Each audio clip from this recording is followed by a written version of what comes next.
राजा की बेटी। एक राजा की बेटी थी मंदिरा। राजकुमारी मंदिरा को सुख सुविधाओं की इतनी आदत हो गई थी कि वह उनके बिना रह ही नहीं पाती थी। वह अपने पिता की बहुत लाडली थी।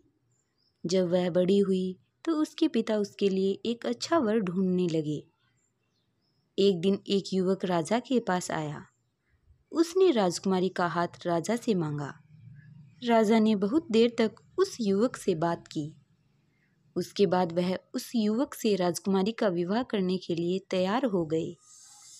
लेकिन जब राजकुमारी को पता चला कि जिस युवक से उसका विवाह होने वाला है वह कोई राजा या राजकुमार नहीं है, तो उसने विवाह करने से मना कर दिया। लेकिन राजा भी आखिर उसके पिता थे। अंत में राजा की आज्ञा उसे माननी ही पड़ी। विवाह के बाद दूल्हा और दुल्हन एक गाड़ी में बैठे और अपने घर में रहने चले गए। उनकी गाड़ी सुअरों के एक बाड़े के आगे रुकी। वहीं एक झोंपड़ी भी थी। युवक ने कहा, हमारा घर आ गया है, आओ अंदर चलें। राजकुमारी को यह देखकर बेहद आश्चर्य हुआ कि उसके पिता ने उसका विवाह एक सुअर पालने वाले से कैसे कर दिया। लेकिन वह अब कुछ भी नहीं कर सकती थी। उसके पति ने उससे कहा, अब यही तुम्हारा घर है, कल से तुम मेरे काम में मेरी मदद करना। राजकुमारी को यह सोचकर भी घिन आती थी कि उसके चारों ओर सुअर घूम रहे हैं, जबकि उसका पति आराम से वहां रह रहा था।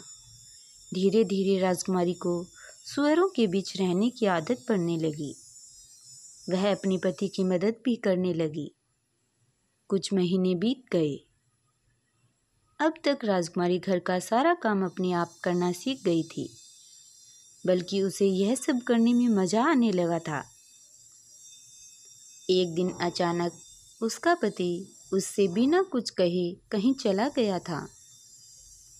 काफी देर तक वह वापस ही नहीं आया। फिर वहां एक बग्गी आई। देखने में यह किसी राजा की बग्गी लगती थी। बग्गी के कोचवान ने राजकुमारी मंदिरा से कहा, आपको हमारे राजा साहब ने बुलाया है, आइए मेरे साथ चलिए। मंदिरा अब कोई राजकुमारी नहीं बल्कि एक साधारण सुअर वाली थी। वह यह सोचकर डर रही थी कि राजा ने उसे क्यों बुलाया है। शायद मेरे पति से कोई गलती हो गई है, उसने सोचा। कोचवान मंदिरा को एक राजमहल में ले आया। यह उस राज्य के राजा का महल था। उसे राजा के सामने बुलाया गया।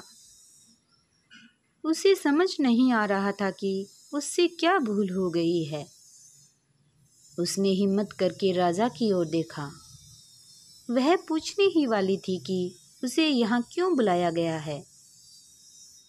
तभी उसे लगा कि उसने राजा को पहले कहीं देखा है। ध्यान से देखने पर उसे पता चला कि सामने राज सिंहासन पर और कोई नहीं, उसका पति था। उसे इस तरह राजा के रूप में देखकर मंदिरा भी उसे तुरंत पहचान नहीं पाई। उसे सम्मान के साथ राजा के बराबर रखे हुए सिंहासन पर बिठाया गया। उसका पति वास्तव में उस राज्य का राजा था। राजकुमारी मंदिरा अब पहले जैसी जिद्दी और घमंडी नहीं रही थी, इसलिए वह अब रानी बनने के लायक थी।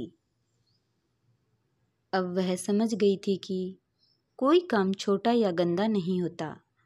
यदि आप चाहें तो हर परिस्थिति में खुश रह सकते हैं।